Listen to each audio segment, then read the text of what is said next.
I would like to welcome on stage right now Yuhu, who is the founder of Kaito. Welcome on stage. It's all yours.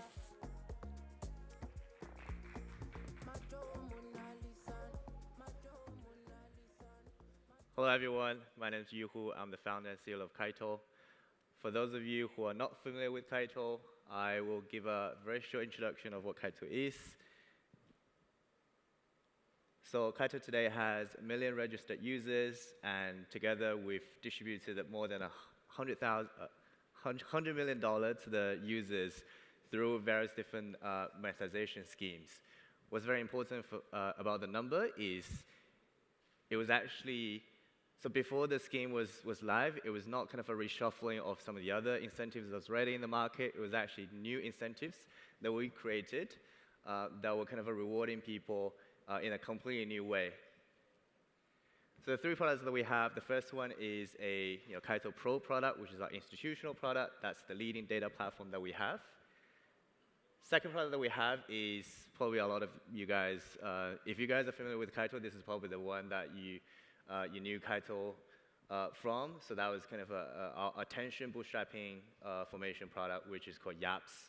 So we figured out a way to essentially quantitatively measure people's attention, influence, and contribution from a social perspective to a specific protocol. And in a bit, I'm going to talk about the implications of all the products and why it matters. So the third product that we launched was Kaito Launchpad. And it's a data-driven capital formation platform, which is very different from the old kind of first come, first serve, and some of the other kind of primitive mechanism that the industry used to kind of rely on when it comes to token distribution. A simple example would be, in the pump.fund sale, everyone wanted to get allocation, but essentially whoever's clicking the buttons the quickest will essentially get the allocation. But that's, in our view, a very inefficient way. So we come up with a way to essentially have a data-driven capital formation method, look at people's retroactive contribution, social reputation, on-chain reputation, and various other metrics to essentially allocate allocations in a kind of a smarter way. So the common theme across all the three products are data. And why is it so important? And what's the implications of that? So as the title suggests, good data democratizes monetization. If you see the first picture that I highlighted on the slide, 110 million US dollar basically being distributed to the content creators over the past 9 months. This was a number that previously was only available to a very handful of KOLs in the market. And the reason why that existed was because people had no way to essentially measure the mid-tier KOLs and the emerging content creators. There is no data available to essentially very accurately measure people's influence. Hence why every single project would essentially go to the most primitive and historically dominated way, which is going through some of the biggest KOLs in the market. Because everyone knows some of the top KOLs, but it's very, very difficult to essentially go to some of the emerging and kind of the long tail of the market. The same thing actually goes to the second product that I'm highlighting here as well. So this is a Kaito Launchpad opportunity that we're hosting on the platform. It's currently roughly 70 times oversubscribed. The sale is still ongoing. The reason why some of these sales can be so popular among the community is because people for the first time realize that if I am a very high value user of a product, if I have social and on-chain reputation, I can actually be rewarded in a way that, for example, I can get higher allocation, I can actually be able to prove that I have a track record for me to get higher skin in the game for this particular product. Without data, this wasn't available. Because in the past, what's typically happening is there are a few, for example, VCs and influencers who have a track record out there in the market. In the traditional world, this will be the likes of BlackRock and some of these capital who have a track record of holding tokens for a long time. But in our world, without data, everyone is basically the same. Like for example, if you just run a plain vanilla Kaito Launchpad or whatever pre-sale, And everyone is basically competing without track record to essentially get into the round. That is a very, very inefficient way. And that is historically the reason why most of the projects don't want to be doing it. But with the data, that would essentially open up a whole new world in terms of a smarter distribution.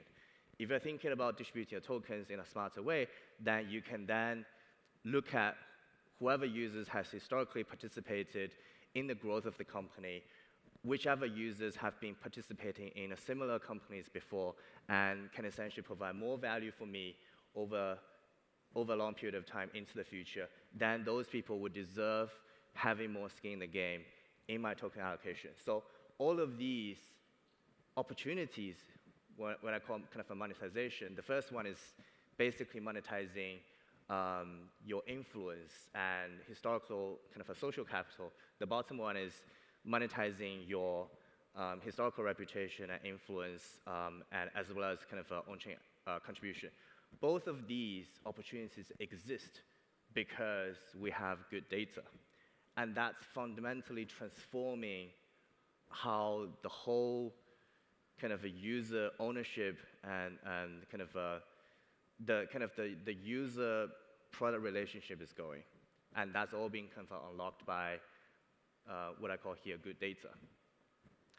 So when I think about the future of data and the future of AI, what's very obvious to me and is kind of what I believe the major matter and the big trend is what I call here interoperable data.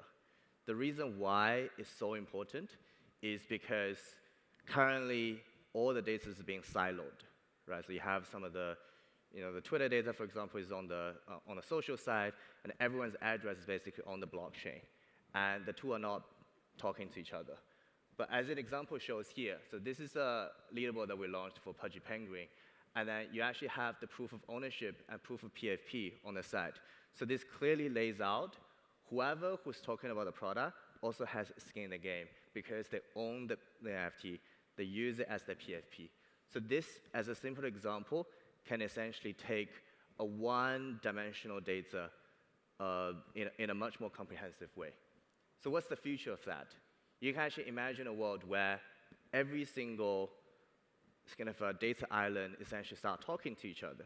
Then you can have proof of ownership, you have proof of activity, you can have proof of hodling, proof of credit history. Right? All of the stuff that we see from the Web2 world can essentially be brought over to essentially become a one single data warehouse that can much more accurately reflect who you actually are, what contributions you've done, what's the future predictability of your ability to generate consistent value for the network. So this is a whole new paradigm that we're starting to see.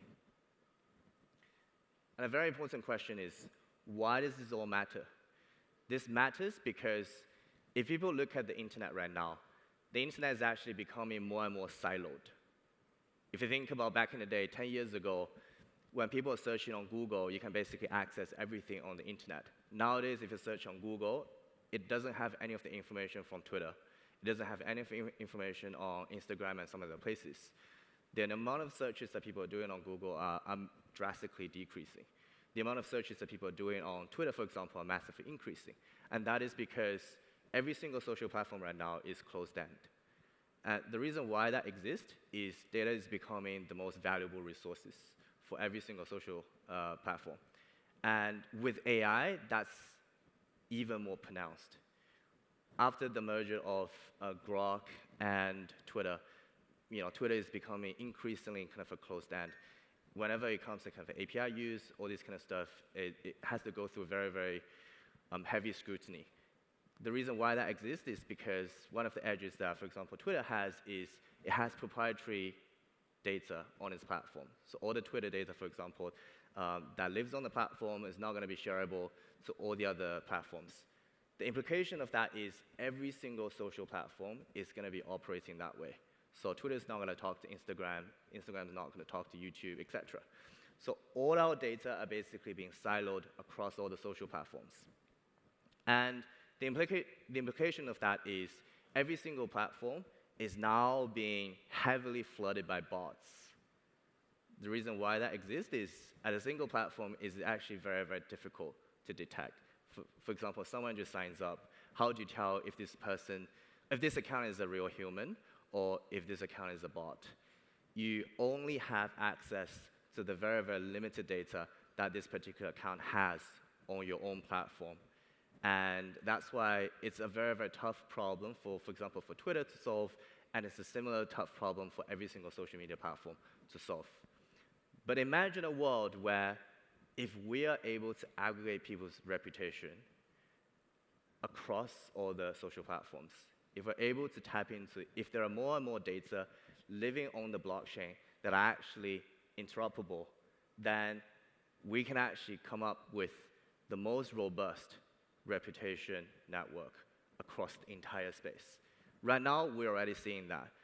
With a combination of on-chain data and Twitter data, we can tell which user, for example, has actual dollar in their wallet, which user has 5 years of history in the wallet, which user has no history on the on kind of the blockchain side. And in the future, this is going to be expanded to all the other, for example, social media that I talked about, and expanded to all the other blockchains that are, by default interoperable. And the power of that is it opens up all the newer monetization opportunities. Because remember, in a previous slide that I talked about, the better data that you have, the more monetization opportunities that you have. Because the monetization opportunities is always there, but they're only reserved for the real users. Remember, a few weeks ago, for example, Twitter has clamped down all the bots. Then all of a sudden, everyone's starting to get much higher payouts. And that's going to be the same for every single real user if we're able to do that. So the opportunity here is, if we have interoperable data, as more and more data come onto the blockchain, as more and more social network being indexed, then we have infinite monetization. And that's what we're working towards. Thanks very much.